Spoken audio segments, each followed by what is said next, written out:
Yeah.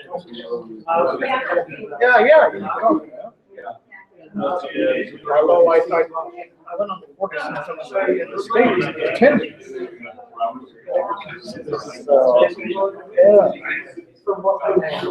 God, everything's on the ground today.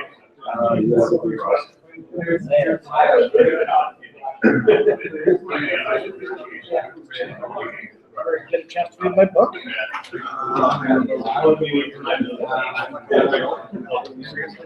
know the feeling.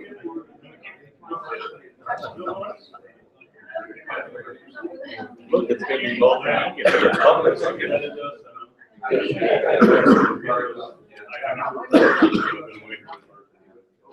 Oh, I got some good news. Yeah, look at it.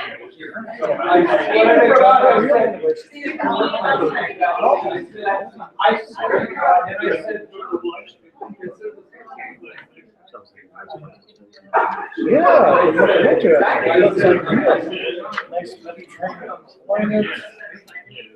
Save.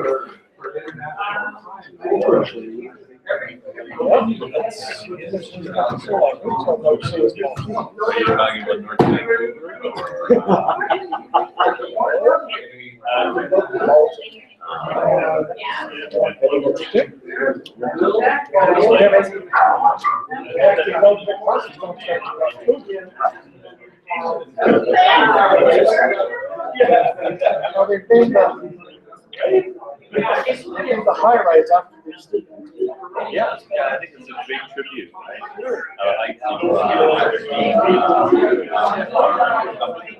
I'm only 409 left. I'm only 409.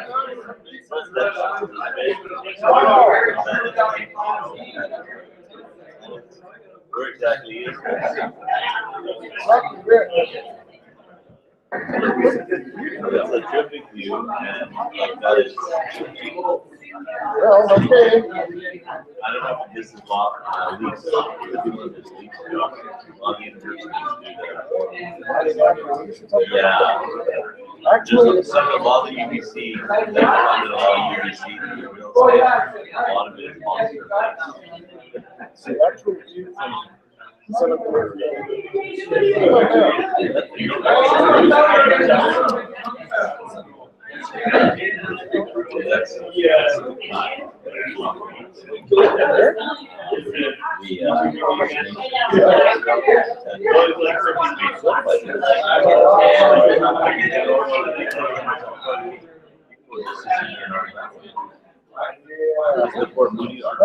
that's LNG. So this is the Port Mooney. that's the Barnett. That's the Barnett. Yeah.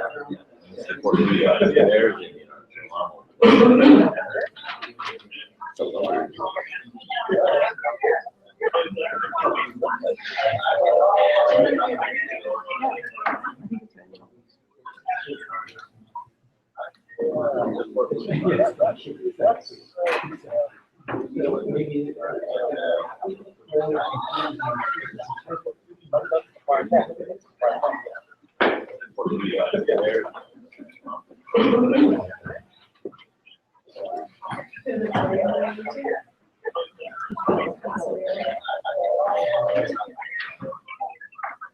All right, looks like we're ready to go. Perfect. So great turnout. Thank you everyone for coming. Just we have the microphones just in this room here where the map is set up.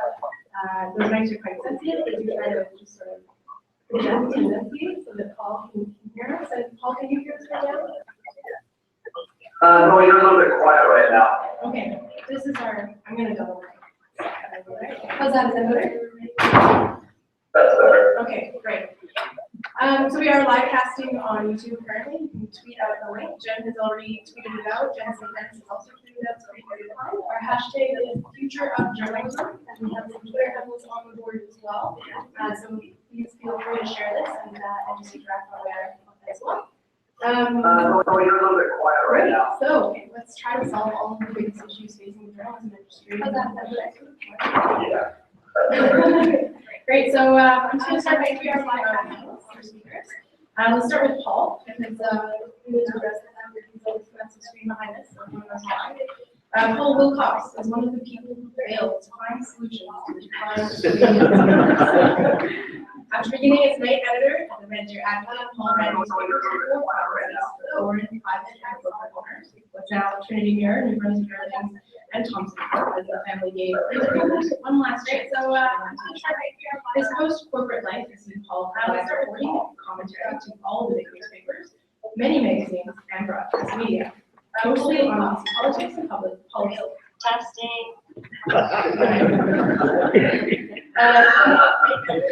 Paul was the first winner of the Webster Award for Commentator of the Year, and the only freelancer to win. Later as a columnist, editorial writer, he shared a Missioner Award with 3 other Times columnist staffers. And for most of the last 4.5 years, Paul has been living in Honduras and Nicaragua, working as a CUSO International Cooperative Video Development Organization. Paul's returning to British Columbia this May, or home with the Changi. He's connected with us via this new kind of imaging.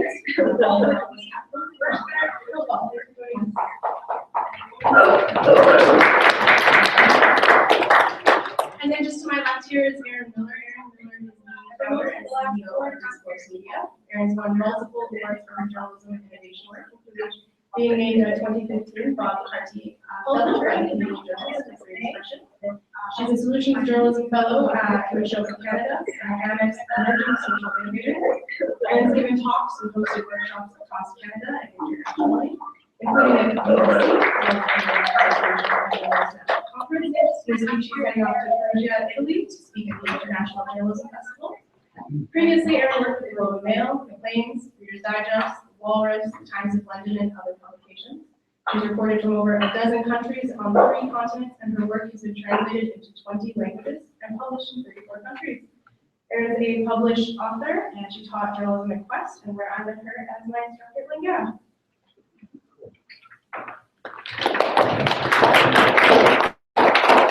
And 2 seats to my left here is, of course, David Beers. As you all know, David Beers founded Tyee. Before that, he was a senior editor at Mother Jones Magazine.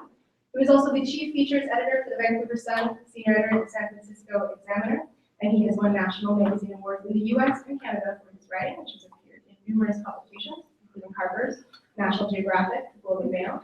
He also co-founded Tyee Solutions Society, a nonprofit that seeks philanthropic support for journalism and the public interest. His novel Blue Sky Dream, his book, his memoir, his acclaimed memoir, Silicon Valley, is widely assigned in universities. He is an adjunct professor at UBC Graduate School of Journalism and co-organizer of the Urban Area of the National. Thank you very much.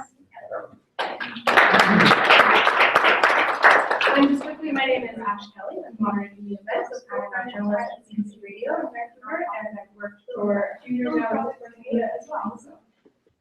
All right, so I guess we're ready to get started. We're going to start with a short sort of 3 minutes for each speaker to sort of give us their positioning and sort of intro to where they're coming from. We'll start with Paul from Managua. So Paul, if you are up, tell us about the future of journalism.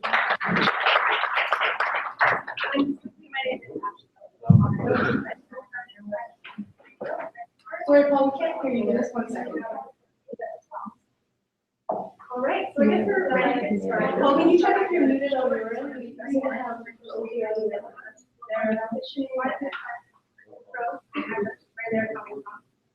We'll start with Paul. Paul, if you are up. Still nothing. Maybe just ask him if he needs it. Yeah, Paul, can you double check your line for us? Where Paul can't hear you. This was bad. Oh wait, is ours? Right, Paul, can you check if you're muted over? Okay, and maybe we can get rid of it. Yeah. You guys should go next and we'll figure that out. Great, so we'll start with David. Thanks, David. Yeah. All right. Ask him if So he's- somebody. Oh, Lord. All right, Friday, we'll start with Paul. You're not shaking, take the start. Okay, thanks. So the volume's okay? You're good to go. Good, thank you. And thanks to the press club. I think it's a really important time to be doing this. It's a really important event. I think we did kind of a critical point, I guess, in this long, slow trying and traditional news media, newspaper, traditional media, generally, I think that's one of the points that I think is that although this is certainly being accelerated and happening right now, and I think the implications of some of the technology we're doing with it, it's been a 35-year decline in terms of their share of the audience and their relevance to the audience. So this is something that's just come out of the blue. I hope that we've sort of reached the point now where people accept that traditional media art and everything, that discussion of, well, we hope something miraculous will occur, or there's going to be a last minute rescue. Isn't going to happen. And I hope we've also reached the point where it's that it's not just a question of post media and content management, which, is obviously true, or post media's death, or those kinds of things, because Quebecor, Glacier Media, British Columbia, Four-Star, it's a pretty much industry-wide problem and pretty much an internationally wide problem at this point. There certainly are still operating problems from the newspapers, but they're only being maintained by deep cuts, and those cuts are sort of promoting a downward spiral. If you make cuts, the newspaper or the broadcast outlet worse, fewer people watch, and fewer advertisers, so you have to make more cuts. Most media, which is the largest, has seen 40% print advertising revenue decline in the last few years. It was down, its advertising revenue down 18% last year. And at the same time, digital revenue, which is still the big savior that is going to make this all happen, is lower today than it was 4 years ago. So, drip down, no one's going to write the rest of the if they go bankrupt. That's not going to happen. So, thank you. So I'd like to, I think we're doing a big mistake. So far in the discussion, where there's been a gap in the discussion, we talked about the changes that are happening as if they're the result of something actual economic force in the same way we can talk about rising inequality and all that. And in fact, so we talk about technology and we talk about economics and how that's going from the future. I think we need instead to say, to recognize we have some controls, we have some opportunities, and to look at what the things that traditional media do or have done that we think are important that need to be preserved in the public interest. I mean, one of those obviously is simply a number of people that are employed in decent jobs to provide news coverage that we won't be doing that anymore. Vancouver Sun has 70 reporters and columnists. The Seattle Post Intelligencer Online has 20,000. So we're obviously going to have a big gap there. Another is we have to look at the whole idea of information inequality. The new models that are going to emerge, things like Blackwater reporting, are going to be very good for engage with less good can't play. And I think most importantly for me is we have to find some way and come up with a new model for geographic based coverage. I have no doubt that there will be journalism for people who are interested in economics or interested in real estate or specific international issues. What we're going to do so important for is an outlet that provides people about news about their city or neighborhood or their community, that's whatever that is. They don't have the common sense of shared understanding of issues that participate in the kind of debate they need to participate in as citizens. And they end up being very much in silos, having conversations with each other, and conversations align along their specific interests. So you get the different sides of the coin. You get Valley CA, you get Level Media, and each other on this that they do money. But someone Surrey or terrorists or Prince George, here are stories that we need to think are important. Those integrations of them very much. Awesome. I'm not going to be super tight on this.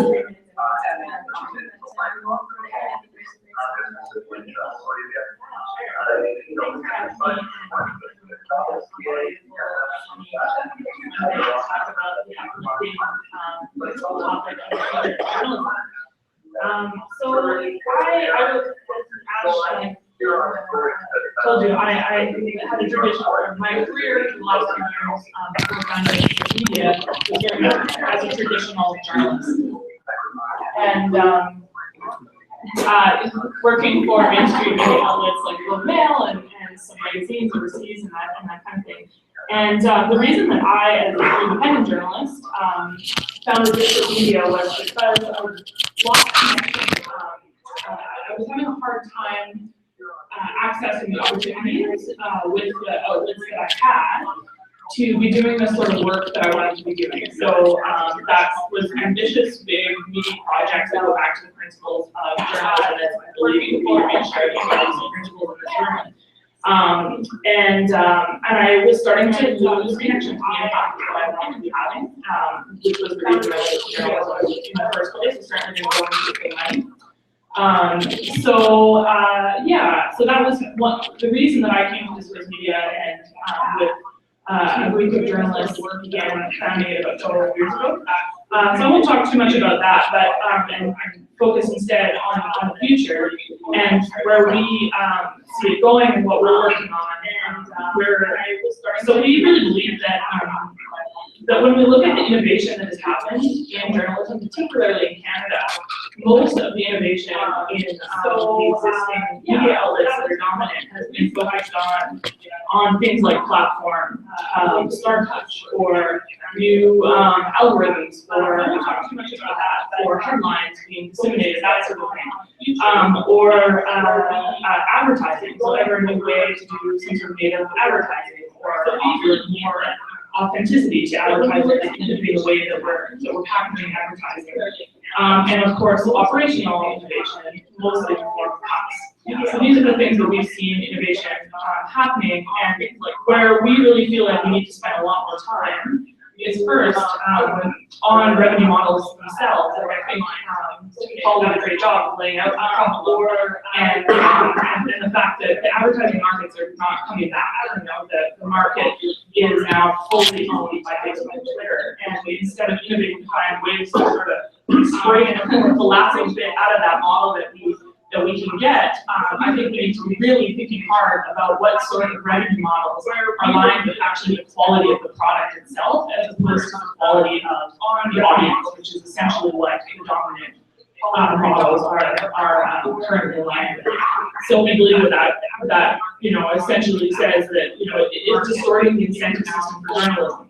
And that brings me to the second thing where I believe that the industry needs to do a lot more innovation in what we're trying to do with Discourse Media, which is innovating on the practice of journalism itself. There's a lot of opportunity right now, particularly with all of the technology that is available to us, to go back to those principles of journalism that made it really relevant and valuable to its audience, and do a better job of delivering as a service to our audience. And we think that there are business models in that we can be producing work that is genuinely valuable to our communities and serving. I think the point that Paul made about really thinking about what sorts of models can provide journalism that is like in geographic areas that are currently underserved and very important ones. I think that's really hard. Otherwise, what we're going to see is a fracturing of media outlets that is essentially serving niches and serving valuable quality audiences. And I think that's very dangerous for democracy.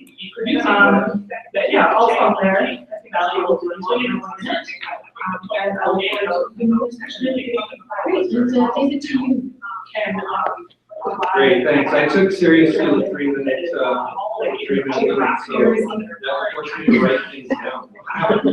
7 minutes, so I put 3 notes on the back. And I was asked some specific questions. Is journalism dying or transforming? To me, journalism is a broad word. Some kinds of journalism are flourishing, obviously, others are playing the current landscape. Great, thanks. I would say that journalism is flourishing, so they have access to more opinion, but deeply reported, complex investigation, solutions reported, solutions focused are harder and harder to produce. Journalism I love Discourse Media. I love what Aaron and Jane are doing over there. What they're doing is they're creating content, they're doing it with a small team. I do think that's, I'll talk about that in a minute. Is it a public service or business? Journalism in the broadest sense is really the conversation for Canada's mixed economy, capitalism, democracy, and the society cannot function without having it. I love this. So it's kind of ridiculous to imagine a world where there's not more journalism, but you're doing that. Because the conversation will happen. Ideas will be exchanged. People have a lot of incentives to be in the conversation. Is it a public power, money, opportunity to be in the conversation? Really, it's going to be conducted. The real question is it going to be a diverse, healthy conversation? It's going to be increasingly skewed towards a pretty large interest. Don't have a lot of jobs. So it's kind of ridiculous. That's the real question as far as I'm concerned. Now, does that make it a public service? Well, let's be kind of real here for a moment. Let's not be idealistic journalists. And instead of talking about our craft and what we do, let's look at really what has allowed journalism to exist all this time. That is investment. Almost every investment, almost every journalism enterprise has investors behind it. If it's not your own sweat equity, it's not and we can cost money. So investors determine the focus, the quality, the types of journalism. Sometimes it's we usually look at the lanes and these are mixed up in the decision. But so for example, Conrad Black lost $10 million a year in the National Post, and that's fine because of the accomplishing this political lane. Forestar is able to make its mission journalism with character as it's a trust in its charter commands it to do so. It's investors, in essence, committed to do so.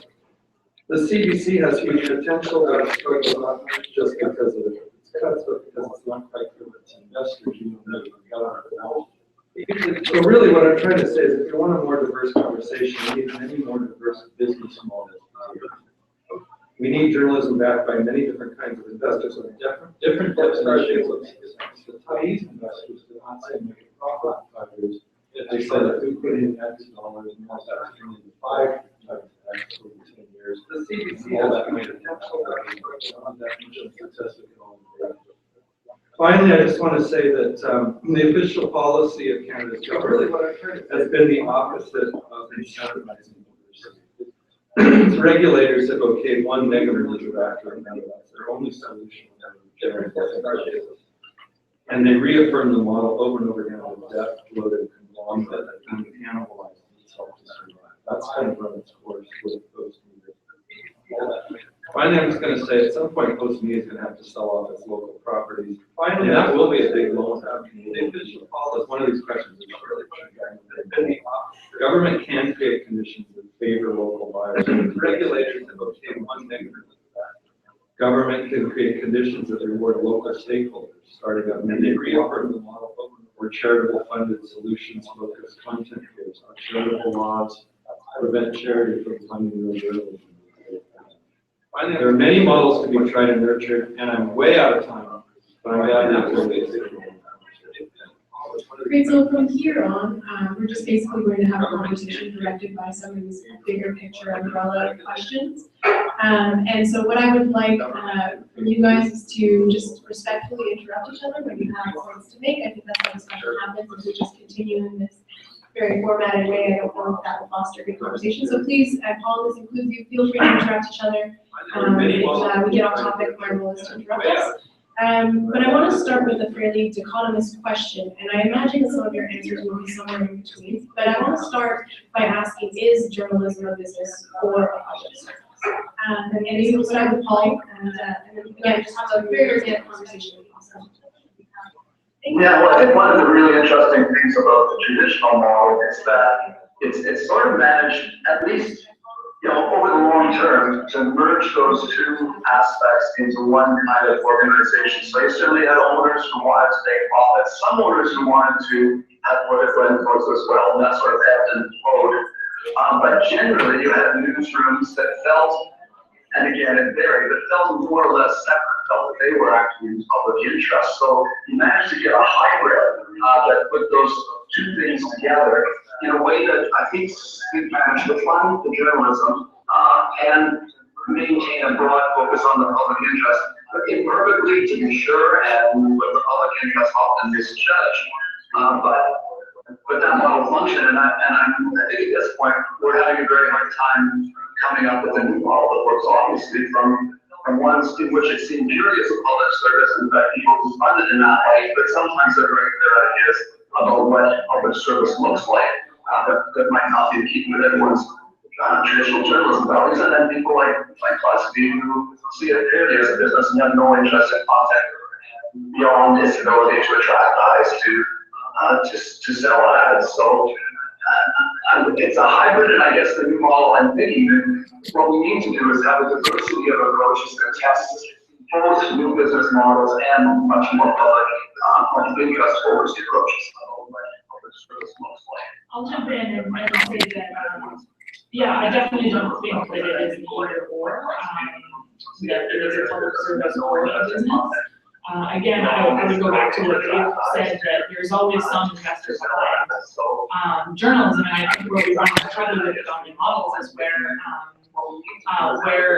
the investors are, where there's basically a disconnect between the investment and the business model and public service. You know, but I do think that there is promise, and we're seeing examples around the world where we are innovating new models that are based on public service, and the public is supporting that. And it's those models are built into what is built into those models is a transparency and an accountability to the public. And I think that's where we also got into some trouble, that there's no clear channel for the Canadian public to express to the CBC, for example, what it wants exactly. And I think we could do some work around that. Yeah, I mean, I think Erin made a really critical point when she said that the advertising model is dead because those models are built into. So basically, I would say the business model part of journalism is the types and the distribution. And that distribution model has shifted from the idea of a mega trend on all newspapers, all the apps, everything, you get all the items. Google and Facebook. Yeah, I mean, I think it's not the end of the world, because that was such a crazy, this world is such a crazy model, because it requires so much capital at the front, and it requires borrowing money from hedge fund sharks in the US to float these ideas. And inevitably, the people who own these large companies were beholden to the ideology of advertisers. We ended up getting rid of all the apps. So, I think it was a good moment in some ways that the Facebook and social media and Google have hived off the distribution channels and are paying for it and making money so much, because it still creates the question of what goes into the pipeline. What gets produced to be distributed. And we do have this fantastic social media moment where people can find their own interest groups and their own kind of values groups and share the best. So what we really have is a new market for an unpacked kind of media where you can have discourse media. Discourse media can have, I don't know how many people are there. 8 people. My rule of thumb is if you want to have like a functioning, a real journalism entity that, where people are paid for their work and they do solid work and they don't get hired away. And they really have that kind of market. Basically, it's $100,000 for an unpacked kind of media. Okay, so you can have, you think, well, only 5 to 2 or that's $500,000.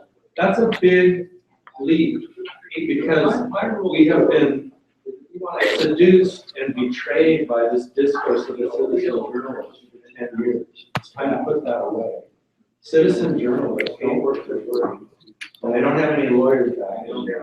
And they can't really change that. But a shop with 5 or 8 professionals and maybe some pooled benefits and legal value could create really significant content. And it doesn't have to end the print presses.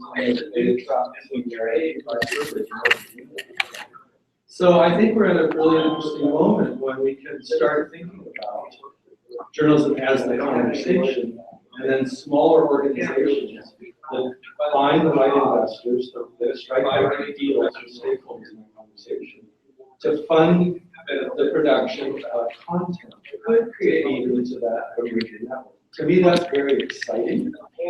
There's way too much time spent among journalists bitching and moaning about how their beautiful journalism doesn't have a market. And not enough time spent putting on their deal makers' hats, lobbying governments, lobbying investors, lobbying stakeholders to get to that $500,000 threshold. Right? That's the goal, is to figure out how to have a bunch of ties and discourse meetings across the land. The last thing I'll say about that is the CBC. There needs to become a platform and clearinghouse for that kind of journalism. It has to stop being so insular and self-contained. It needs to become a throughput mechanism for this diversity of journalism for that ecosystem. That's kind of my line.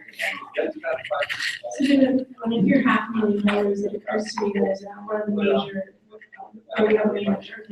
currently in communities, smaller communities, is $500,000 something that, we're going to be smaller, sort of pockets of journalism, more focused and less general styles of journalism. Does that fit into community? No, but it doesn't happen anyway, right? I mean, if you don't work at black newspapers, they're crap. I'm sorry, you work for if you work for the black newspaper, you're the reason it's not over, right? Because basically those movies have been hollowed out. And, David Black's plan is to, again, have this chain of newspapers. He has a close report. He forces his newspapers to advocate for the refinery on the coast. So, people don't just go to the news business just because they love the newspaper. I think these investors have an agenda. So the first thing I would say is that crisis work for the black news is belonging to this whole. Right? Go back and read about the origins of the CBC. That's exactly what it is. Canada was a far-flung nation. It needed a public-funded entity that could pool national content and also have people on the ground. So I think we need to strengthen that. As I say, needs to access freelancers. So the first thing I would say is that I would just jump in and add to that, that I think there's actually go back and read it. sharing occurring in a lot of communities than there was before. Primarily because we don't necessarily need the infrastructure of a press in a small community to share information. And discourse media could not have existed 5 years ago, in part because of the social media trends that Dave was just talking about. When I was in my career, when I was a freelancer for the 5 years before founding Discourse Media, in order to have an impact with my reporting, I had to convince an editor at one of the legacy media outlets to publish my work, which was great. Like, I have a great editor, that's cool. But now I don't need to do that. Discourse Media is this tiny organization that can we're totally platform agnostic because we're not supported by advertising. It doesn't matter if our content is consumed in our own platform. Therefore, we can go out and partner with existing media outlets, use Facebook and Twitter. None of these things are threats to us, which is a very liberating place to be. So I would say, I don't know the answer to that question. I think it's a really hard question to ask put forward about how are we going to serve these communities, but I do think that by rethinking what we consider service and information and reporting and taking advantage of the platforms that are there and the conversations that are already occurring that we as journalists have nothing to do with currently, that there is a way forward, and it doesn't need to cost $500,000, which is very great.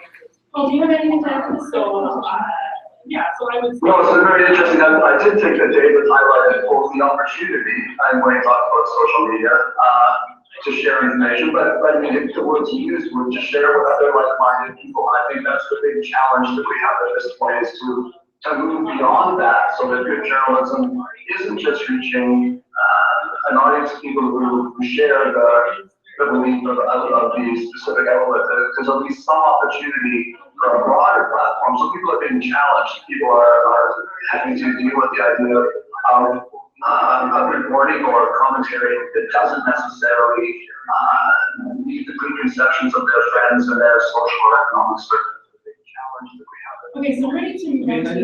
just say one thing about that. I mean, that echo chamber idea, it's real, it's a concern.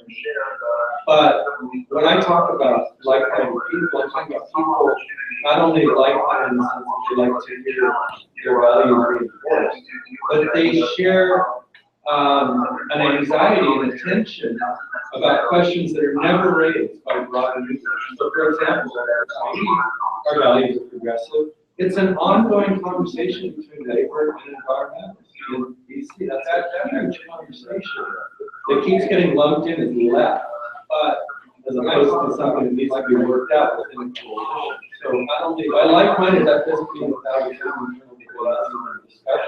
I just think they share, I think we benefit from finer grain anxiety and tension about questions that are never raised in these conversations, rather than having fewer gatekeepers. Like Aaron was talking about, it's an backed by massive, debt, orchestrated conversations.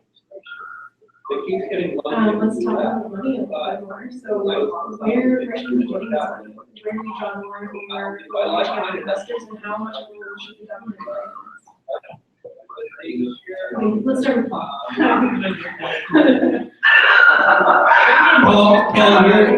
Paul's in Managua, so that's where he went for his capital. That's right. How are the Sandinistas treated? I think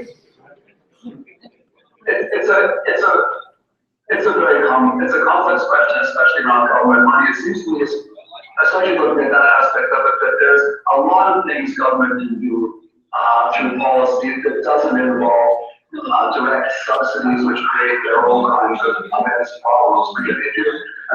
Talking about the CBC as a platform, that's one way, but you certainly give local media, new media, and an opportunity to reach audiences locally across Canada that we don't have now. There's probably useful things government can do around taxes, around the availability of charitable donations to encourage media, or even little tiny things. Maybe give people attempting to move it right off from traditional media or the platform media the opportunity to work on that at the same time as like the AI. There's room for government to act. But I must admit, it's pretty disappointing to read the transcripts of the parliamentary committee or this issue so far. But there is room without providing direct subsidies around taxes, around the Sure, well, if there's any investors in the room, I'd love to talk. I mean, one thing that I've learned in the last couple of years is I came into this pretty idealistic with a lot more, it's a lot easier to criticize mainstream media than it is to come up with the idea of turning out better. I'll definitely have this work experience, and one of the assumptions that was overturned is just how difficult it is to build an organization by and maintain like the standard of principles that we all talk about. Because the reality is that that no matter how you're bringing this capital together, unless the people that we are serving are funding that, it is some iteration on influence peddling in some form. And I don't think that I'm being hysterical by saying that. So it's been very challenging for us to walk that line and really defend the integrity of the journalism, and it's gotten us into like some pretty difficult situations where we had to let opportunities go in order to maintain more of what we wanted to do. And I think anybody who is thinking about moving into the entrepreneurial space, it's important to really reckon with that. And when you're going and trying to raise money, and be prepared to walk away from things, and be very prepared to fail, because it's really tough out there to stick to this stuff. So I don't know what the perfect answer is for where the money should come from. I certainly have not found it yet in our own model. But I do think that yeah, there's a lot of things that we could do to foster a more vibrant entrepreneurial space. So we have a very dead media innovation landscape in Canada. If you look at what's happening the United States, for example, we have so few examples of organizations that are doing things differently and trying things. And, you know, there's a handful that we could run through that have tried in the last decade. I think maybe more than a handful, but it's in the low two-digit numbers that have tried, and most of those have failed. And I think that one of the major reasons for that is there really is no access to capital for this kind of thing. We have no Knight Foundation. We, you know, as Dave pointed out, the government has incentivized not having small, diverse organizations in this space in terms of investment. There's also the CRA laws that are preventing philanthropy from making serious investments in this space. There's problems with the philanthropic model as it is. There's no tradition of supporting that here. So that is one of the big, I have no answers, but it is one of the big problems that is going to prevent us from moving towards that more diverse landscape that I also hope creates and creating an ecosystem to support entrepreneurs like myself that are sitting there and out and trying to do this work.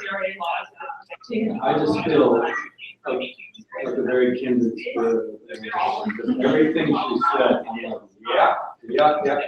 We've obviously been in like the same room in different ways with some of these people, right? Yeah. So basically, what I see, here's some sources of money, and here's some conversations. Start having So first of all, the government, as Paul said, can through policy promote people a lot more.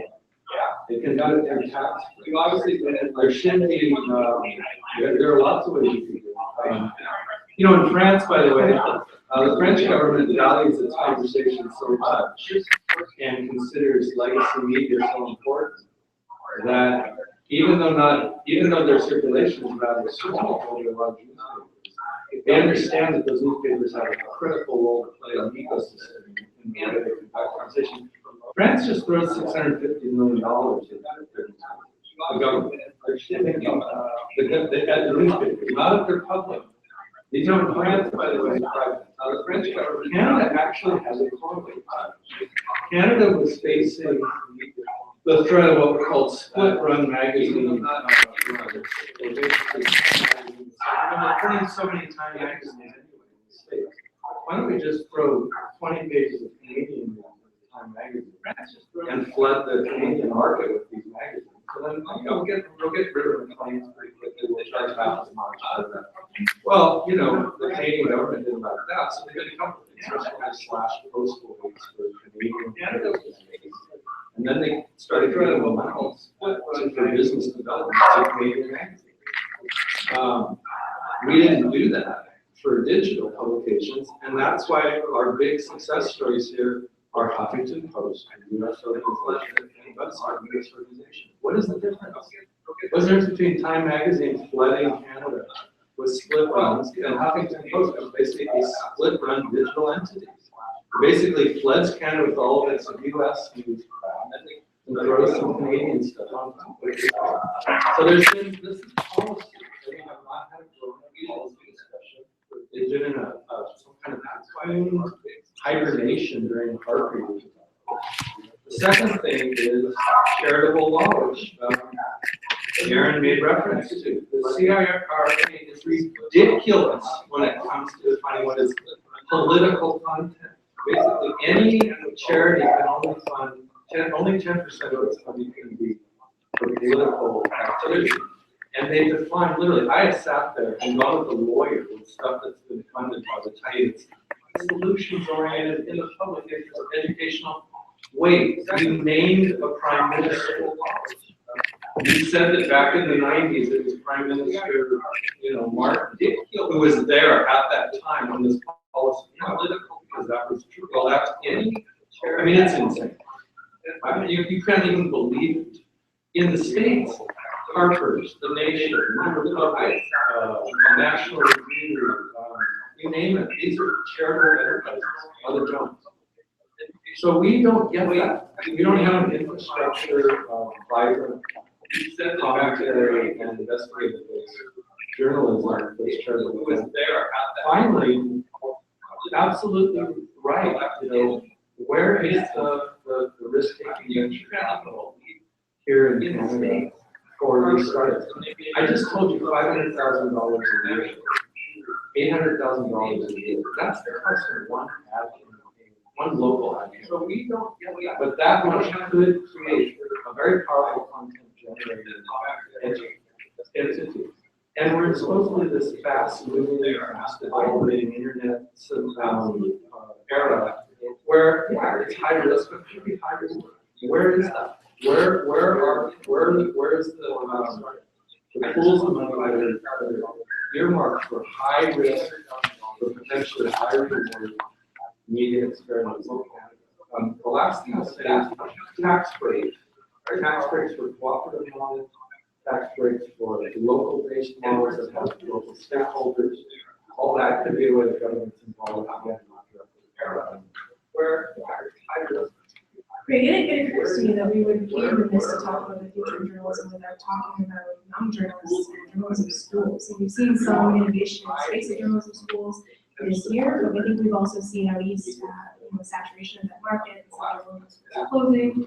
I think we need to talk about what is the role of J School and how can we who are already in the industry and in leadership positions like yourselves be supporting young journalists to innovate. And maybe Paul, can I throw to you to start with? Certainly. I think it's an important question.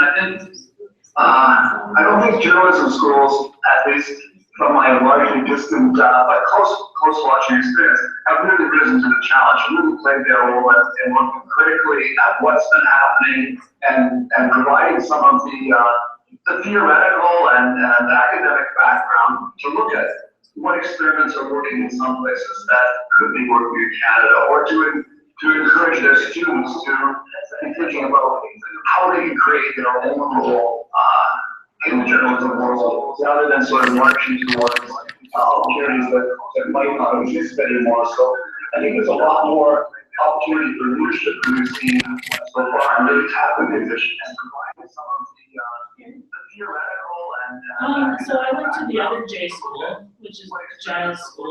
That's what they really call it in the music. No, I have a degree in music performance, and so I never went to journalism school, but I had taken some classes here and there, and I had the opportunity to teach in journalism school.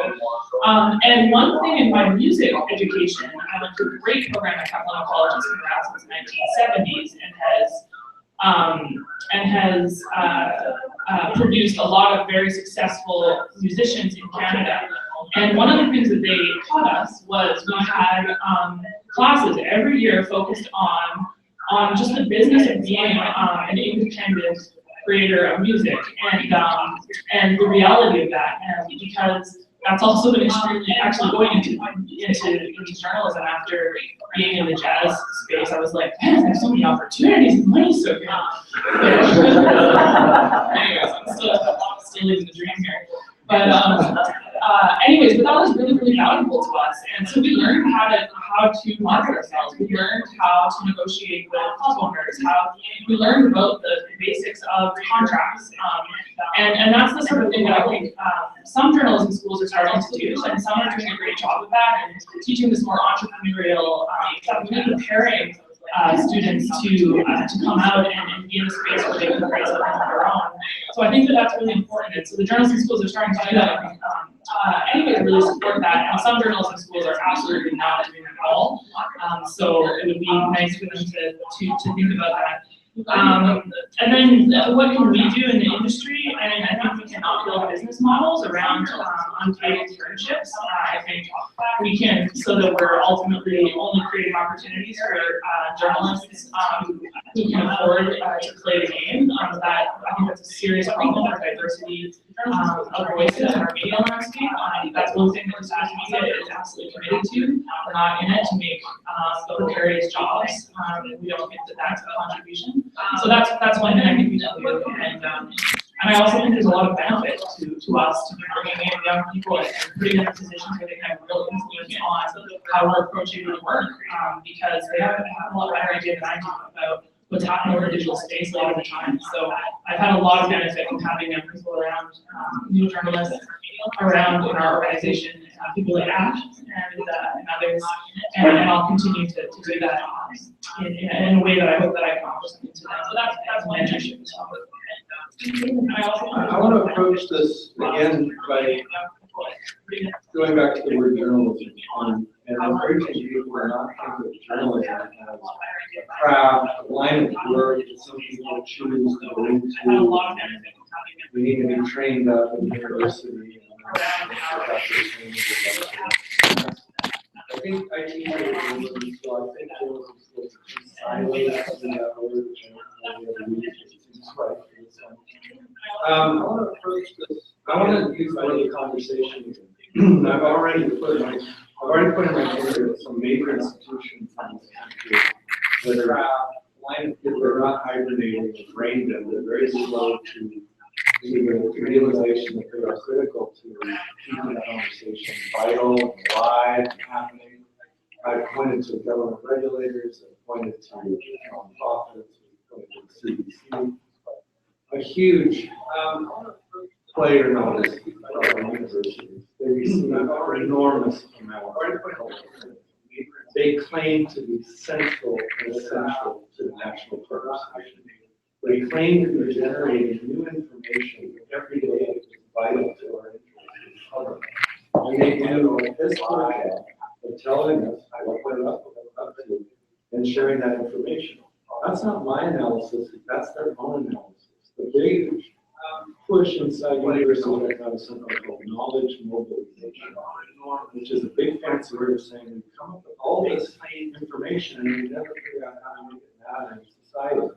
So they're constantly wringing their hands over there in whatever department, forget the journalism school, you know, marine biology, business school, whatever. They should all be working on the conversation and being part of it. You're starting to see now universities, and it's very natural when you think about it. They're starting to fill the role of these large, heavily financed legacy media organizations used to perform. Those organizations, they take a great person like you and me when we were really young, and they train us up, and they plug us into an existing network of standards and give us really cool things to report on. If those big legacy media organizations are dying, universities are still there. They're still supposedly dedicated to sharing their story. What you're seeing, for example, at Yale, there's something called Yale E360 that's basically really interesting current outside environmental news. Half of their stories are curated, half of them are inspired. There's something like that. I forget what they're focused on, medicine. I see a future where, again, as social media and Google break apart the old model, creating all the journalism in the same place that you distribute it. If you have these distribution networks, our real challenge is creating really in-depth, informed, smart content. Where better to do that than in the university setting? So it's time for these organizations to step up and start to create worlds within their worlds where this type of journalism gets promotional media.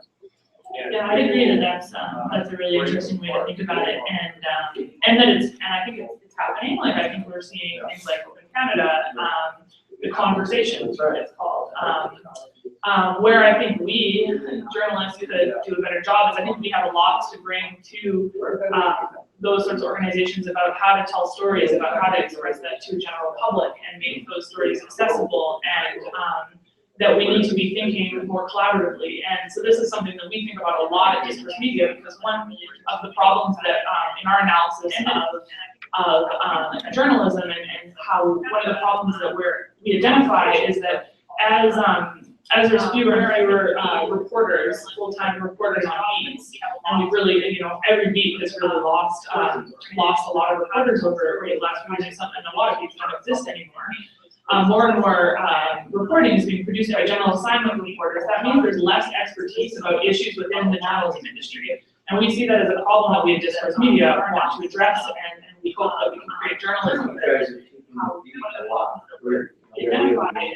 but we're not experts on all of these things either. So one of the pieces of our practice is looking at when we start a new subject matter is really looking at who out there has expertise that is not being communicated and accessed by the public that we can collaborate with to create some piece of information or journalism.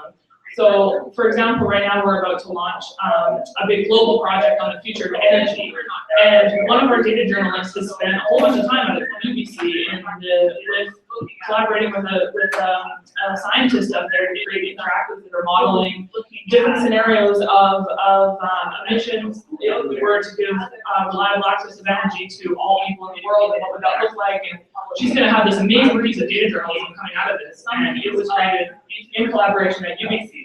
So those are the sorts of things we need to be open to. You know, we've always had this sort of like arm's length source relationship with where the only way that scientists and journalists work together was this sort of transactional thing, and I don't think that it threatens our values at all to be rethinking some of that stuff, and it's also really fun. So yeah, I'm gonna have this name. No, that was excellent. So, we're gonna wrap up this portion of our session pretty soon here. We're gonna finish with this little question, what is the future of journalism? What is the future of journalism? I feel like you can I don't think conversation, but I think I'd like to put to each of you, what are some actions that we can take away from this day right now as journalists, we can take out into the world, advice for me, just like what we should be doing right now to help our lives. No, that was excellent. So, Well, I think things like this are one of the important things that has to happen. I think we've had a lot of complaining amongst ourselves and a lot of criticizing and whatever new ideas anybody comes up with, but we haven't had a lot of collaboration. We haven't had a lot of time for people to sit around and talk about what might work, about what our critical objectives should be, about what sorts of things are working in other parts of the world or even in Canada, where the successes, what's failed, and what we can do to support both of those. So I think the leadership for this, for addressing these kinds of challenges, I think the people who are doing the work now can play a much, much larger role in making that happen, and a much more positive role in making that happen. And my sense is there's a fairly narrow time window to move beyond where we are now and to begin to really collaborate, really begin to share ideas, and to develop some concrete proposals to go forward to government, to go forward to CDC, to think of strategies around tax changes. So yeah, at this point, it's up to us to, with the help of things like Journalism School, could organize a conference for 2 or 3 days will allow some of this to happen. But we really have to move beyond the complaining stage and into the collaboration stage. Yeah, I mean, I would agree with what Paul just said. I think it's time to let go of some of our ideas of what things ought to be like, and what we sort of deserve because our trade is so valuable, and start being really innovative and thinking about where, what we can be doing. In terms of what we can do today, I would agree that we need to be thinking more openly about collaboration, and particularly between media outlets. And this is something we see in the States a lot. For example, the amazing investigation into acetaminophen that came out last year. This was something that would not have been possible by just This American Life, or by just ProPublica, or by just the New York Times. It's something that they came together to do, even though our industry is very traditionally competitive. I think we have a lot of resources to play with here.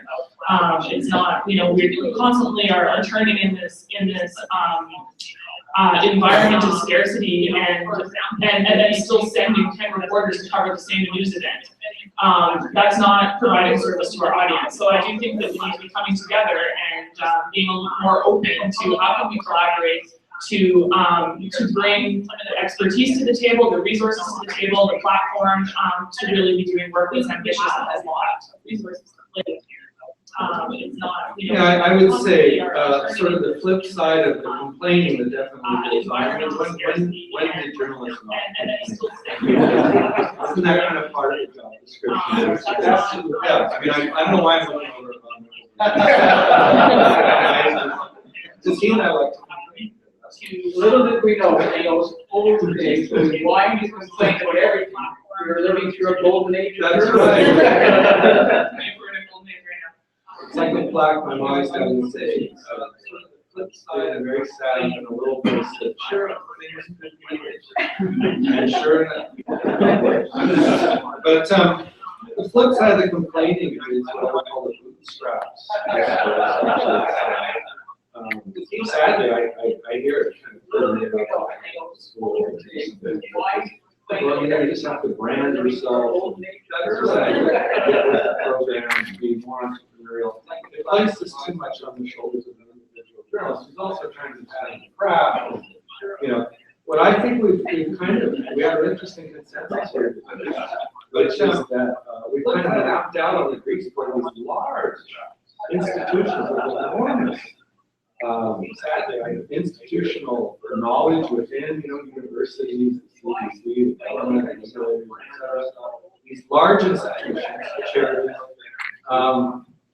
And we know that these organizations exist, and we also know that many other models actually see the flourishing around the world. So in terms of taking action on that, acquaint yourself with all the different innovations and models that are happening. Really, luckily, we have a book from that from Ian Gilbert, which does just that. He kind of makes a survey. We got some really big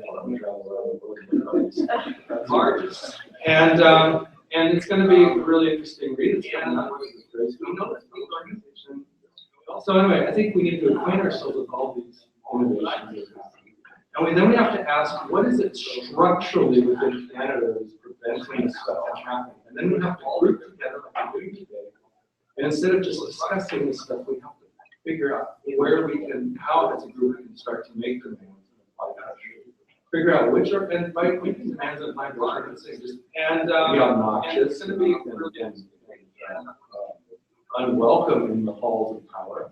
Actually, I think universities don't reflect enough on the world. Then we have to ask, so let's start taking some meetings with purpose and intent, with an actual model or a number of models in mind that we'd like to see experimented with maybe a timetable, like in 5 years, I want to see that. I think that's where we need to get to now. Complaining and also doing these straps discussion. Okay, great. So I just want to say thank you to all three of you for all of that. Thank you for answering these broad questions and bringing your expertise to the group. We're going to move into a Q&A now because we have a room full of really people that are really good at asking questions. So we're probably happy with that. Are these mics on? Can you just double check? Paul, you heard that? Yeah, perfect. Great. Okay. Anyone ready to start? All right. I've been to a bunch of these things over the years, and one of the things that never seems to come up is the actual public's understanding of media. And we've moved into this era where everyone just goes to what they want regurgitated to them. And we have obviously US cable networks that slant one way or the other. We have people that go to one alternative media or another, or just look for one specific opinion in media, which is why you can report on the election before October 19th and say you're in favor of the Conservatives, and then the day after it's why do you hate the Liberals so much? We don't teach media literacy. We don't teach the value of understanding media. We teach media criticism, and if you look at a lot of I'll speak to friends that I know who are in communications and media studies, it's about how not to trust the media and look past it. We don't teach how to consume and how to take value in the media, and these things we never talk about that either. So what's the step towards that? I can jump in there. I think there's some truth in what you're saying. At the same time, I question whether we in this room ask enough what our audience actually wants. I think most of our story decisions are made in story meetings, in a closed room, where our ideas are pitched that we thought of, developed largely in isolation or in discussion with our own friends and the people in our own circles. And the merits of those story ideas are decided by editors who we share a lot of we have a lot of shared values, and we come from a similar ethnic background. We don't have a very diverse industry, and that's a major problem. So while I do agree that there is a problem with media literacy, I do think that we ought to ask if we are honestly the ones to be making the decision about what our audience is like, and just sort of looking down on them in that way. My husband's a brewer, and he tells this story about this brewer at a local craft brewery that opened up that makes really, really perfect to style German style beers. And people don't really drink them very much. And the way he talks about these beers, it's like, people just don't know what they want. It's beer. I'm pretty sure it's that guy's job to make beer that people want. But they are really beautiful beers that really show off the craft. I admire his craftsmanship. But that's the sort of that's a little bit what I'm hearing when I hear that. That makes really, really perfect to style. Yeah, it's funny. If you want like kind of the cartoon version of And the way he talks about these beers, it's like, I guess you look to people the just don't know what they want. It's beer. But it's funny, everybody that I ever talked to says the problem with the internet and media right now is people just want to hear what they want to hear. And I would say, so is that. That's the sort of, They never do. that's a little bit. They get into arguments with their friends. And they're happy to have credible, serious, and well-reported information on their side to marshal what the facts are telling you. But they haven't.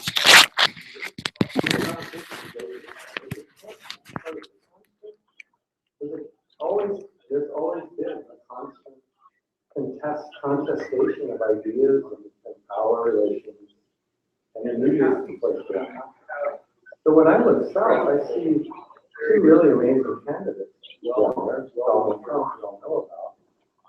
Yeah, Twitter is media thing, certain media thing. But really, he just uses Twitter to get on TV. And he tweets something, so then CBC laughs, or CNN laughs. So I call him the low information voters television candidate. But there's this other candidate down there.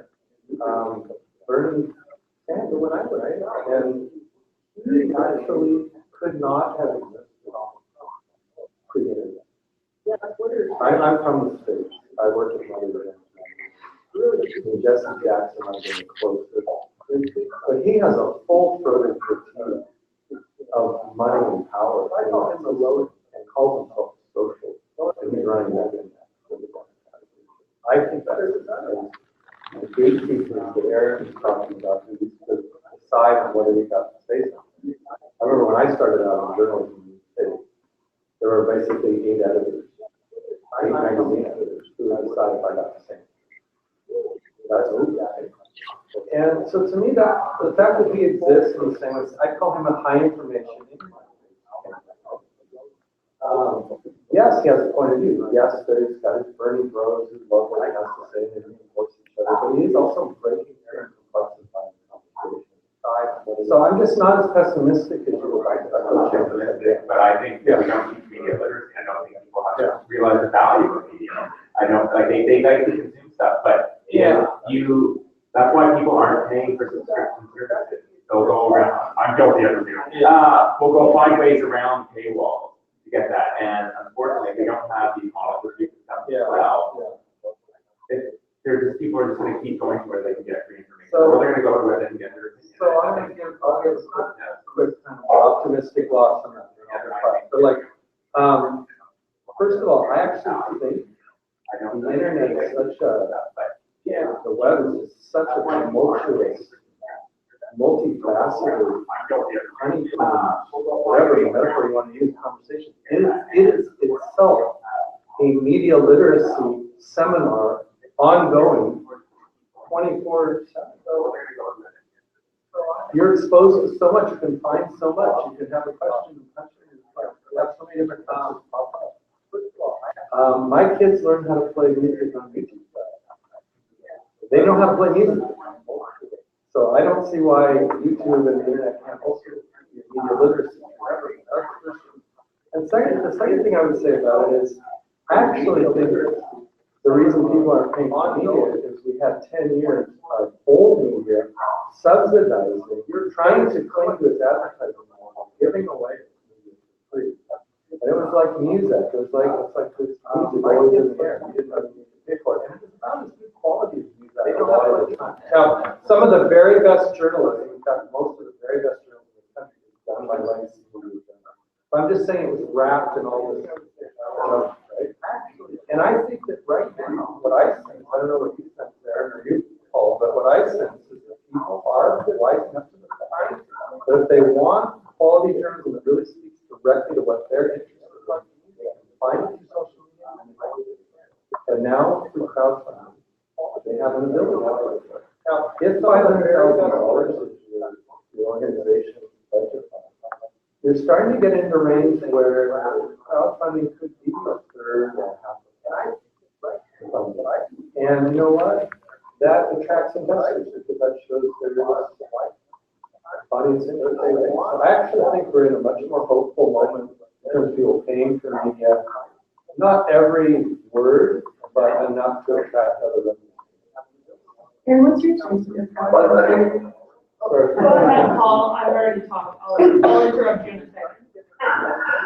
No, I'll be brief. I just think that I think this is part of the challenge we have here to talk about is, and it goes beyond journalism into people understanding and appreciating their role as citizens in a society. When we're trying to figure out Times Call as what we should do in the newspaper, what people actually want to be brought into research review, is very good. And one of her key findings was that people in Victoria had low news meetings. And, you know, it's very hard to address a problem like that. So part of this discussion involves us looking at our ability to say to people, look, you have a role in this society, you have a role in this as a citizen, and you can't fill that role without information.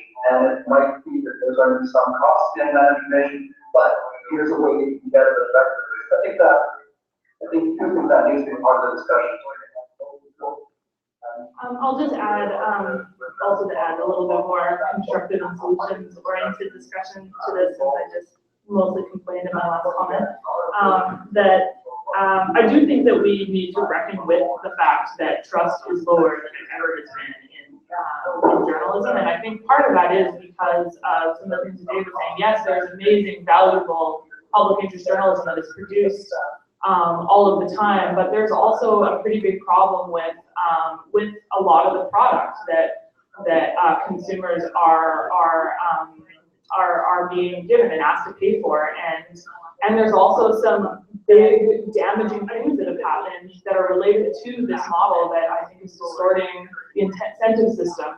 For example, I think we were all hurt when right before the election, Post Media Papers made that move to put advertising on the front. I think that damaged all of us because that damaged the trust that the public had with us. And the path forward, I think, for us is to really think about how can we make this more relevant to our audiences? How can we involve them in the process in order to do that? And how can we really be creating something that they find of value because it helps them in their lives and it helps them interact with the world. So there are some models that are working, I think, as well. Like we're seeing in the States, I would encourage you to look into Harkin, which is a company that is working with newsrooms across the States and a couple in Canada as well, to put in models to better work with their communities, and they're finding success. They're finding that that these technologies and new journalism practices are attracting larger audiences and attracting more memberships and subscriptions and or crowdfunding, whatever their model happens to be. So that's very heartening. And also, I would recommend you look into Glendale if you haven't already come across that, which is a model that really came out of the Netherlands and now has I think it's in France and Germany, and it just launched in the States with a lot of big name media outlets as partners. And this is essentially like a distribution platform where people can make micropayments, something like the iTunes of journalism, and it's working. And what they're finding is that people aren't paying for news, so that's very concerning. What they're paying for is those big, meaty, valuable, investigative analysis, like this sort of stuff that helps people reckon with what is happening in the world. That's what people are willing to pay for, and it's a very successful business that there are investors lined up to invest in that. And this is essentially like, pardon me, Glendale, where. And I just want to make one more point, which is that in the heyday of newspapers, Is that people aren't paying for. their revenue. And Paul, you'll correct me if I'm wrong about this, at your paper. I think it was like 15%, maybe 20% of the revenue was subscription and the rest was advertising. That sound about right? Yeah. Yeah. And so, That is, yes. but see, our experience is, wow, I wrote a check. I paid for that. So it isn't just since the internet that we've been lulled into this false sense that media is free. But the advertising model does wrap a lot of good things in a bunch of what used to be called advertising environment. Which was kind of like not so interesting and not so. Yeah, what I think. When we started, we had the long view. We didn't think advertising would be a revenue stream for us more than maybe a quarter, because it's regional. But we did think we could build a lot of reader loyalty if we represented their values by doing the kind of stories that nobody else was doing. And we took the long view on that, and we didn't ask anybody to give us any money for years. But when we finally had established our bonus right, like being a good contract, when we started to buy houses and then that all down, we could say, we'd like to add on. We'd like to do more. Would you pay for it? And we have never had any trouble raising money from our readers. There's still a lot of stuff. And right now, I think probably a quarter to a third of tiny revenue comes from people who are along, but monthly so, and the finding is that Twitter, the 140 character supposedly killer of literacy, is actually our best friend, because what it does is it points to these in-depth stories. You can put out a tweet and say, oh, there's like a 4,000 word investigation on what's really happening in the Arctic. And people will click on that because Twitter acts as a pointer towards quality. So I'm optimistic about the crowdfunding being a component, not a full revenue source, but a component of revenue. Any questions floating here? Sure, I'll go with question.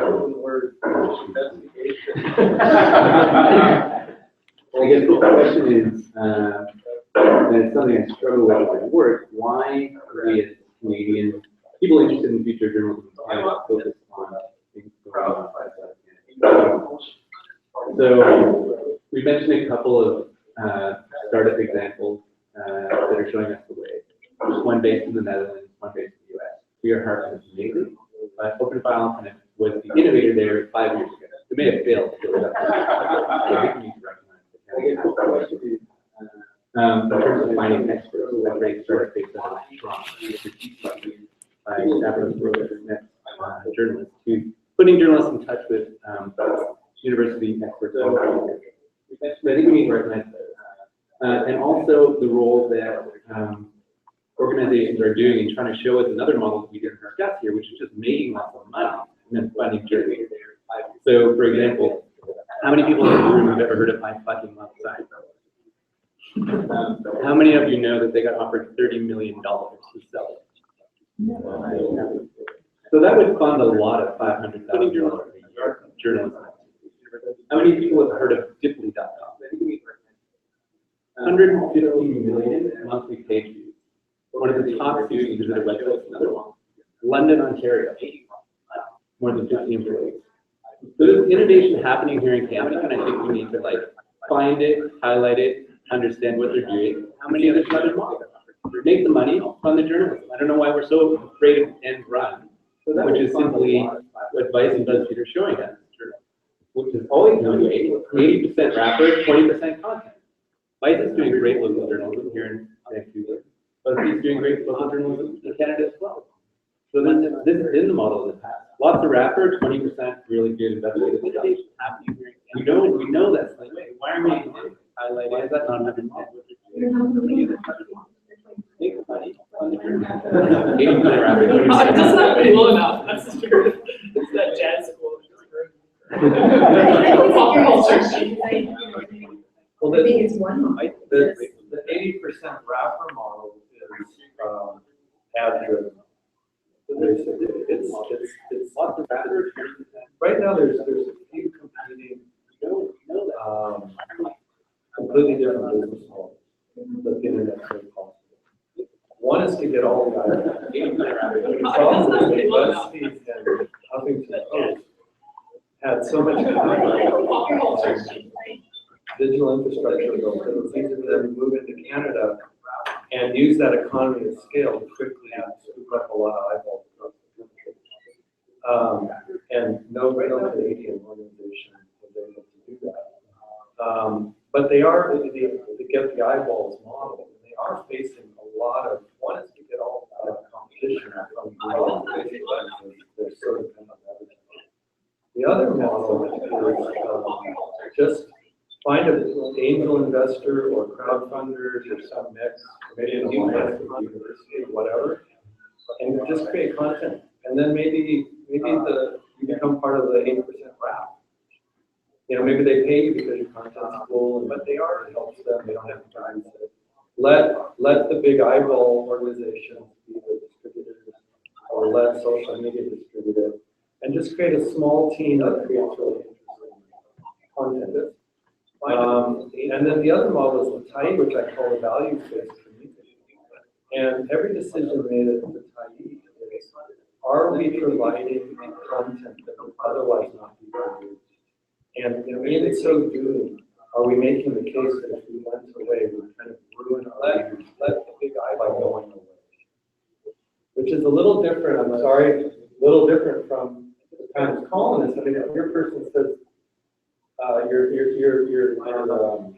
consultant says there's a low news need in all of Victoria, I can believe that there might be not so much need for a general newspaper, but there's probably people in Victoria who have a high level of anxiety and concern about, I don't know, nuclear proliferation or whatever, global warming, whatever. They want some of these issues attended to, and that's really why the TIE, when we asked for production, we said we're going to send someone low to Ottawa to pay for it. It'll be your responsibility that there might not be not so much need. And he will report on the national scene from a Western Canadian perspective and asking questions of politicians and basically like general progressive set of values. Something people only have to pay over $100,000 for, and really is. Why does it instrumental in making that happen? So those are three totally different models. And the fourth one, these successes that you're talking about, what I love about them, and I love it also a similar story was Jesse Brown becoming rich overnight with an app.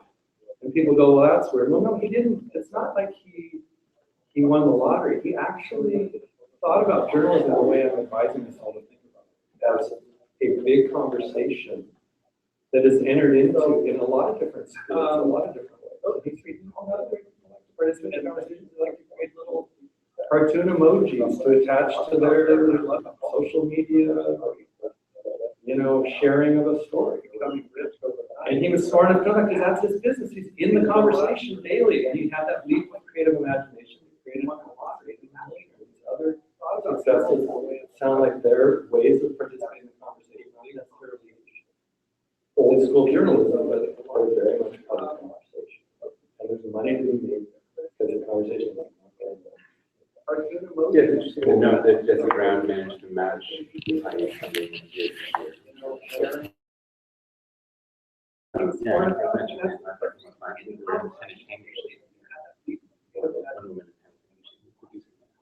So it's like these are definitely new models. I think just putting the word fucking, I think what really highlighted, like, okay, that was. Media literacy. That's a media literacy problem. I totally agree with you that we need to celebrate more, and I think one of the reasons that we don't is because we don't really have like a focal point of that like ecosystem. Like we, again, like I'm complaining about, you know, we don't have a Knight Foundation that has a blog there that's like talking about this stuff, and we don't have an Eden Lab that's quite doing that in the same way. Yeah, anyways. Discourse Media is launching our web platform. Which is Discourse fucking Media. It's true. That's why I keep and one of the sections on there is going to be focused on journalism and this conversation that we're having. And I invite you to contribute, Phil, to let us know about all the awesome models that we should be looking at, because I would love to know more. Sometimes I think, yeah. I mean, a follow related question, but thank you. But I think has no platform. Yeah, we gotta still demonstrate what we're doing to those. But yeah, why don't we have this? So again, kind of so online news association, global conference of kind of online news innovators. It's not kind of since 2004, 2005. So the last decade it hasn't been in Canada. The conference in Perugia, the Toronto New Global in Canada. The NICAR, IRE, Global Editors Network. None of these large meetings and conversations happen in Canada. Why? Big question. None of the innovation labs that are out there, like we've got legacy media organizations like that, and we've got tons of research and development labs that are doing nothing but exploring like innovative and novel ways to distribute news. You've got the Guardian, the mobile app. None of that happening in Canada. Why? Like, why can we get more both transitional media and these university programs that are not focused on entrepreneurship, which I can see, like trying to create some conversation or will actually push this forward, not through parliamentary committees that are interested in the innovation lab. I have one idea. I think it would be interesting for us to challenge some of the national journalism organizations to come together and have a conversation about the value that they're producing and what they can do together. Because we do actually have a lot of organizations that are kind of under capacity and sort of overlapping with the things that they're doing. So I'm talking with the Canadian Association of Journalists and the Canadian Journalists for Free Expression, and a lot of these organizations are struggling because they're with capacity issues.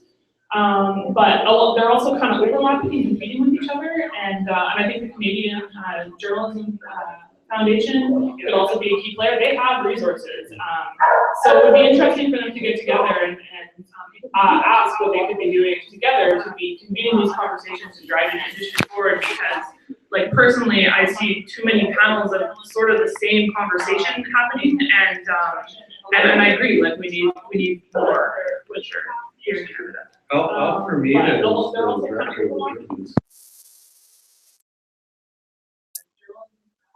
Foundation could also be a key player. They have resources, so it would be interesting for them to get together and ask what they could be doing together to be convening these conversations and driving the industry forward. Because, like personally, I see too many panels of sort of the same conversation happening, and I agree. Like we need more, for sure, here in Canada. For me, it is.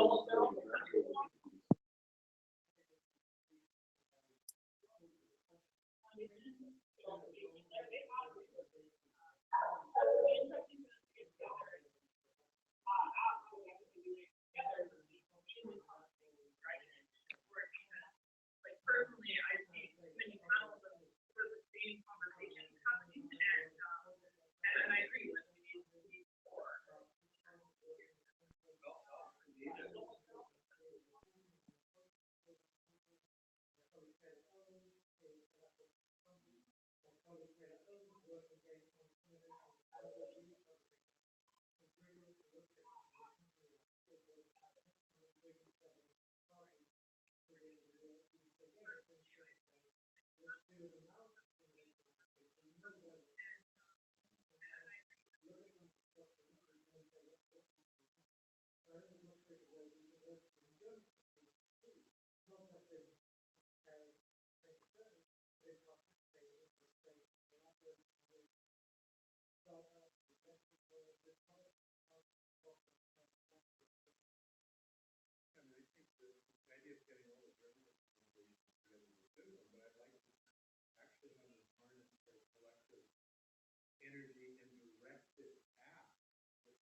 I know that there's not a lot of capacity within struggling journalism organizations to do all this liaising and sharing.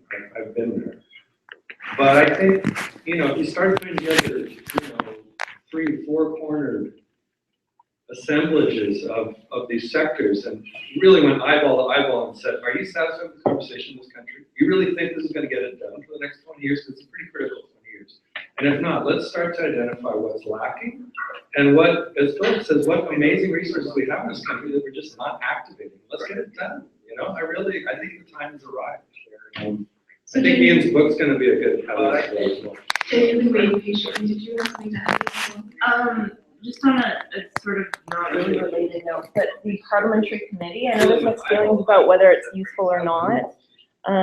But one of the things that I'm doing is my newspaper's unionized. It's a Unifor Local 2000, so we're pushing the National, which is the largest union, private sector union in the country, to present at the committee as one of the witnesses, and I can take some ideas back to them to take to the committee. And so, I got 3 things from here, like subsidies, tax breaks, and changes to the CRA about how charitable status works.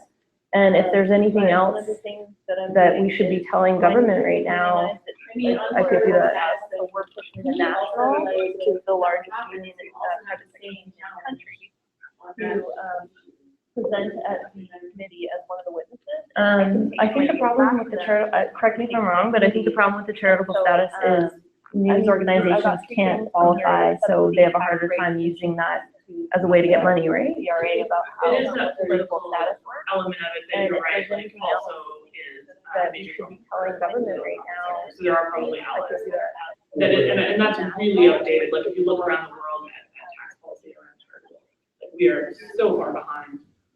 They're actually, most of the charities. I think the problem with the charitable, correct me if I'm wrong, but I think the problem with the charitable status is news organizations can't qualify, so they have a harder time using that as a way to get money, right? About how political status works. Charity foundations. And that's really outdated, like if you look around the world. So private foundations pay that. Community foundations and seems to be, because of the other things they were involved with stuff. And I think part of that conversation is going to be a mutual education about, or maybe we start to drop some of these terms, like journalism, which I've always said is such a broad term, it's very hard to.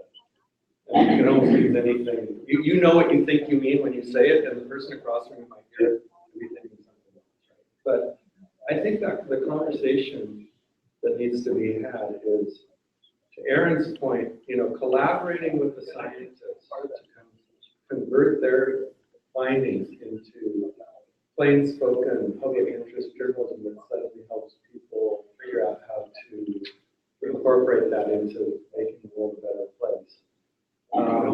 Is that journalism? I don't know. Is that something that a charitable foundation might have in its charter, being exactly that kind of thing? Yeah. So do we have to call it journalism, or should we just get that done and get it into the conversation?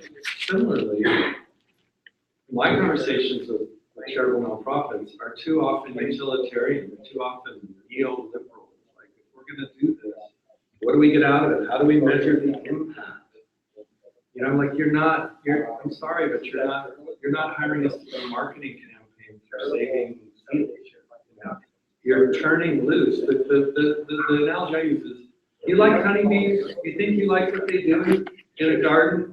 You want a world without honeybees? No, the garden dies. You know what I like about honeybees? They sting you. You can't pet a honeybee. You can't hold a honeybee and go, now do what I say. Go pop. You get stung, right? That's what journalists are like. They do what they want to do, and sometimes they sting. But we need to have them. We can't have a garden without them. This is the conversation we need to have with the charitable sector, so they just lighten up and loosen up a little bit and not be so utilitarian. You want to roll it out, honeybees? No, the garden dies.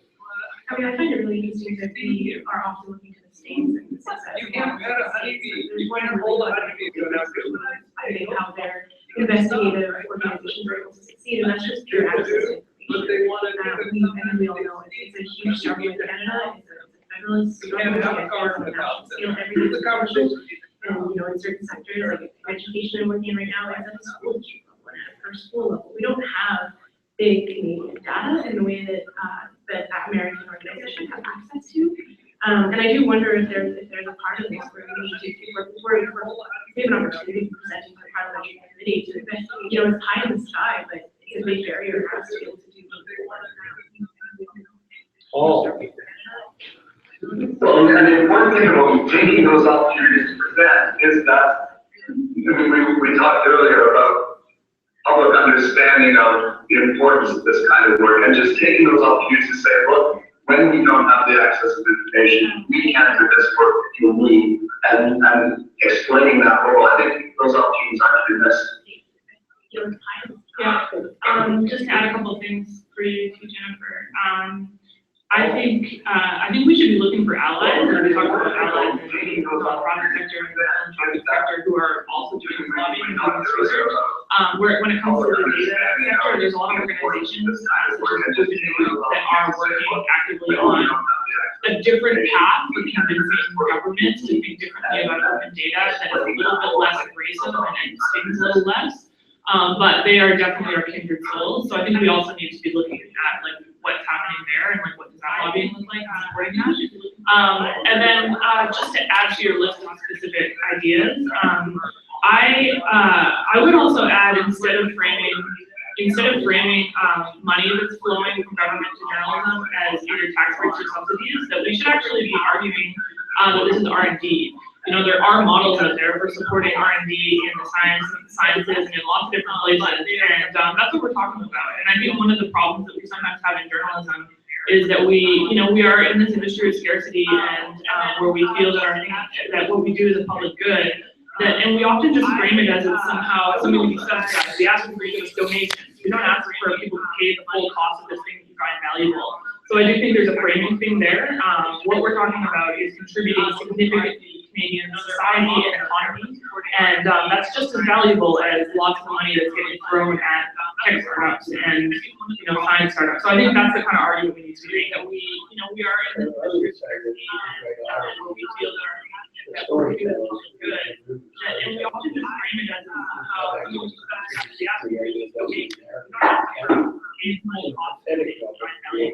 so I do think there's a framing thing there.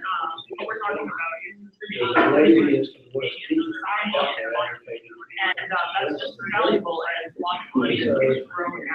Except for we're complaining in a bar. So I think that's the kind Then of. our narrative is literally Worse. Different. This one, so going back to this initial discussion about ranging public services and business service, I agree there, it's not one at the expense of the other, but articulating the service that journalism has contributed to society, we're complaining in a bar. Then our narrative is Worse. is entertainment or is satisfying some sort of bournemouth information need. And we don't do a very good job of distinguishing what journalism is, and it's partly because we don't want to distinguish itself by journalism. So there's no doubt, and there's plenty of reason why there's absolute confusion is whether they think journalism is equal to journalism.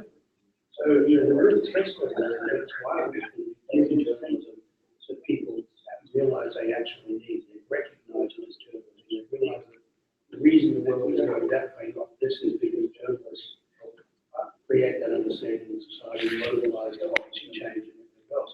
And if you think journalism is poor in a place like Vancouver, and I just got back from the Skeena River yesterday, up in the North Richmond Mountains, with this huge issues about what LNG plants and everything else. There is no journalism taking place up there. There is no public discourse about a $36 billion, LNG plant that when the public discourse is about a 36-tower building at the corner of Broadway, you know, we can report about a 36-tower building going up because there's journalism there and there's public discourse about that. Journalism performs a function. There's a $36 billion plant up there, and it's as if it doesn't happen. From the local point of view, you see the story that but that is a community there that doesn't recognize what they need as journalists. Because if they don't get journalism, they're going to get a pipeline if they don't want. I think this is a really great segue, Francis, I just probably wrote about this 36 floor towers. But I wasn't gonna talk. No, I just wanted to, ask David's comments about, this, just published on the website as the best draft, single handedly make journalism. Emily Bell has a great tweet, I don't pull articles anymore, but she said, when I practice journalism, where you can figure out how to share it, but I want to have to go at once. So, no, I thought pretty occupying huge activities. And I think for most of us in this room, like we're practicing journalism, and we don't have the time to take on a second career and advocate for how journalism should be reformed. And it's amazing that we came up with these 2 hours here. And I know, you know, there are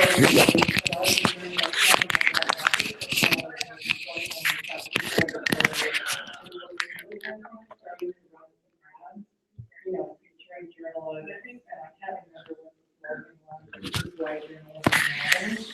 That's another conversation 2 years ago, at the journalism school, about we need to start telling people we're actually doing something. But the problem is everybody can do journalism. And I know they're so busy trying to do journalism and figure out the new model, to then also go out and start advocating and doing all these other things. And that's why I really think that David's point about the university is not easy. And I think the problem, I've been in communications department for a long time, the problem is a lot of the communications in journalism departments is for a long time been very focused on, and that's still kind of their core business, is analyzing, you know, the frameworks, the hegemony, this and that, and they haven't mobilized themselves to take on, and I think they're afraid to, again, the public is buy into the journalism model, one journalism model or another. But really, they have the resources. Like the smallest college journalism program in Canada has more money than the CJF, the CHA, and the Committee to Protect Journalists, and every other journalism organization together. Right? They have no money, those people, and very little time. All they're doing is so, you know, really the university, if they can turn around their model a little bit and focus on what might be some of the ideas and use their voice and take that forward, because they have the resources. They do. I know you guys have been studying, and there's only like 20 full-time journalists, or no, 50 in Canada, is that it? Or the study that Mary Lynn did. She said there's only about 50 full-time journalism professors in Canada, but still, there are departments across Canada. They, at this point, are probably the group with the most resources to be able to try to drive it. So that would be, I am worried about people beating up too much on themselves, like, oh, Yeah, well, I did a full-time job and then I'm trying to learn Instagram and I should now go out and advocate. It's all on you, Al. There's also They're this. doing that anyway. So probably else on possibly some really important journalists who traditionally haven't seen that. And other people go, we'll train these young people to be journalists, and then they go offline. And when they do academic work, they focus on what are all the mistakes that all the media made. Well, I think there is a lot of journalists, we're kind of doing that. BCJ schools in terms of saying, well, let's not just study this, but let's think, what can we get out of this? How can we work with students, partner with organizations, buy those projects, or doing some of that research around how do we study a particular topic, how do we practice journalism, say, using 360 visual reality, sort of things we're doing that at school. Well, one of the things that I enjoy about my adjunct professorship at Jerusalem BBC is, it's my day job when I'm there for the whole day. It's not my week job. And it's just wonderful for me because there are full-time academics there who think about these things deeply. There are also a lot of working professionals who come in and it's a great community that you don't always, there aren't a lot of other settings like that where you've got that mixture of practical expertise. In a fast-moving world like digital journalism right now, you kind of need some people out there doing it and going, oh man, I just got out there. And then a bunch of smart people go, I wonder what that means, and and then maybe someone brings in a check, and then you go and do something. That to me, that's that kind of catalytic potential of academia. That is, it's the opposite of the ivory tower stuff. It's actually one of the few practical, truly kind of transformative kind of throughput kind of zones. We used to look at corporations and innovators, and then a bunch of smart people go, what that means? Very and then maybe somebody, especially, why would they, that's that to me, that's that kind of journalism models to compete with themselves. They're not going to do that, right? So well, they are investing in innovation. Yeah. Internally, there is a lot of it's about. I think we don't know a lot about it. There are organizations, internally, they're funding people to try to do things, and we're just not hearing about it. They have. I want to say that journalism schools also have a resource we haven't talked about, which is actually on the students. And part of what we try to do is facilitate the students to actually explore different ways of telling stories. And we kind of covered that here. And students came up with ways of reporting on that and taking approaches and enhance the public discourse that I would have never thought of because of my 60 years of BBC training, having to me that's the way I do journalism. And these young people, they might be inexperienced in terms of tactics of journalism, but they are a resource to come up with ideas and ways to interact, how we tell stories, how we engage with the audience, that we maybe don't come up with. We have really too much.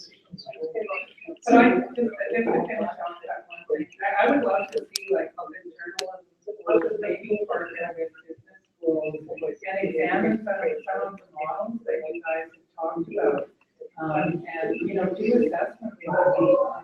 I know everyone loves to shit on the videos here, but what I always ask, and I know myself, but one of the things I always tell my students is, what Van City Butler looks exactly like?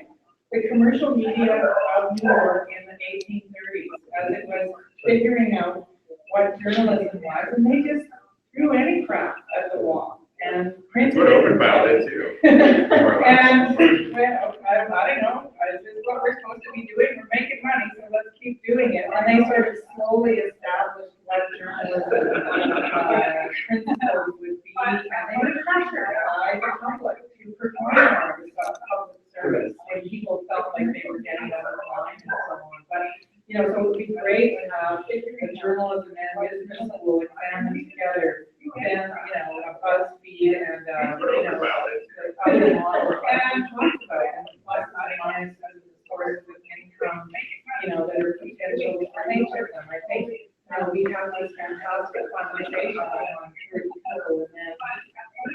I think we're opening our fingers because we all care about this people. We have this ethos of humility. You're not supposed to toot your own horn, you're supposed to present the facts. And so we have to but we also don't have the skill sets to create businesses and create amazing new technological innovations But we have a lot to bring to that collaboration, so we just need to figure out if there is a volunteer around the line. We have this. I'm gonna jump in here. We only have a few minutes left, I think, on this communications thing, so maybe any questions, and what I'll talk about, you can answer really brief, and I'm gonna actually. Yeah, I just wanted to give a shout out as we're talking about like resources for community radio in Canada. Just because I work at a community radio station, I'm on the board of a national organization. A lot of us are connected with universities, so we're getting funding directly from students. So that's the other tool we're going to do. And then a lot of people are getting funded. The values, as you said, people who are interested, they maybe discover journalism happening through school, so they're not day school people usually. They are often members of the community, maybe have never been to college. They wouldn't even have had access to that training. And it's a big resources. We have a lot to offer, but we also are looking for a lot of direction. There's a lot of people who work there. We're community organizers and we have to CJ and Seth, who's really happy to help us talk to this forum. And Jennifer is coming and does workshops us on some basics that maybe we get some parts of connecting with our community. We have that connection, but we don't sometimes have the skills. So if you're looking for that next generation, definitely say connect with your local community at UBC, at SFU, co-op in Vancouver. Teach them, get some of their connections, and places where there's no public discourse. If there's a local community radio station, there's definitely maybe a little bit of a boost and some traditional organizations or traditional journalists who can say, yeah, this is what happened here. There's a lot of discussion. So if you're looking at Co-op radio, I step in that part of it.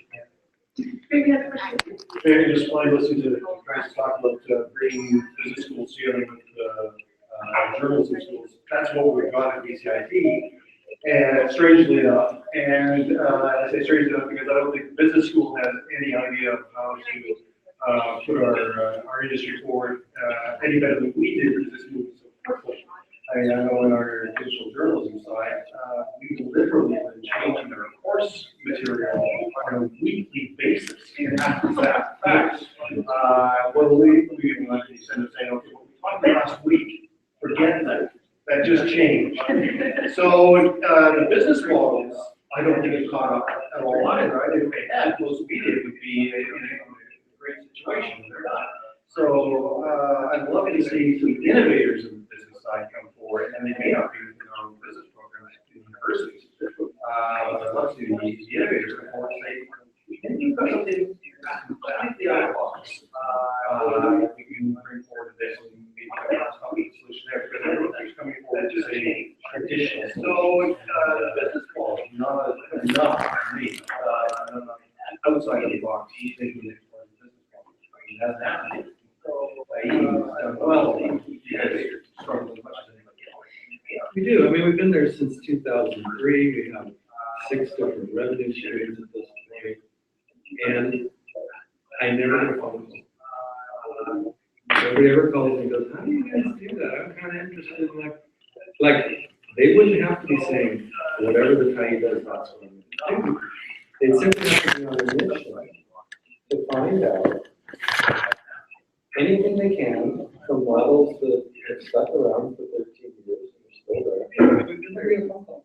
There's a piece of, I mean, there's an anecdotal piece of data about just the level of urgency and curiosity from that sector. What I see, like, you know, on the left as a movement is this kind of utilitarian thinking that I described sometimes. Really lots of money and energy to kind of help out me and you know, attack kind of fox and these kind of attack stuff on the left and the right. But not as much interest in letting honeybees just do their work and like how that ends up. All right, so I think unless there's any other questions out there,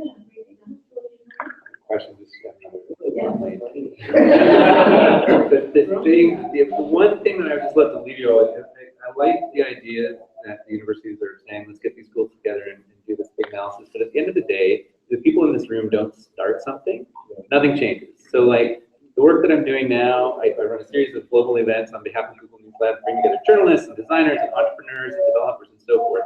And our sole purpose is to get people to just start something. Just start something. This guy here is a journalist, and he started a very innovative model of a journalist. This person here, Aaron, is a dancer, but now a journalist who started a very innovative model. The people at Blacklock and so forth have started these advanced Buzz for Better or Worse, have started something interesting. Just start something. Nothing changed. Like we're not going to find the models that work unless we take some risks. We're not going to, if we wait 5 years for university to come out with some report that we all ignore, it's not going to change. It's like up to all of us to start something. Just start something. This guy here is a journalist. Okay, great. Well, thank you to all for the soundtrack. We're stuck in there's no windows here, so really brought the outdoors to us. I feel like I've got a tropical vacation. And also thank you to Aaron and David for being here as well. Also thank you to CJSF for co-sponsoring the event at Festival, and a special thank you to Jennifer for putting this all together. Thanks to you. So we have this room until 4 o'clock, I believe, so there's more big wins to be had, more competition. We also have this donations bucket here. This was paid for, by CJSF, but the festival also, we need to build this up so we can have these events that we think are so important. Thank you for those two. Thanks for hosting us.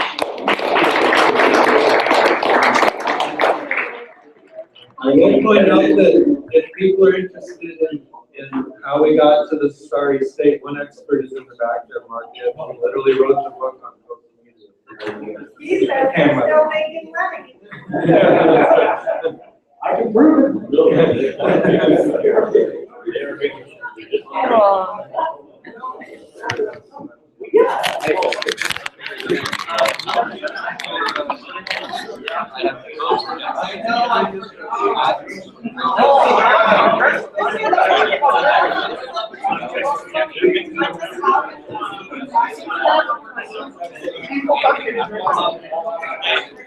If you're making beer, don't expect you to give it,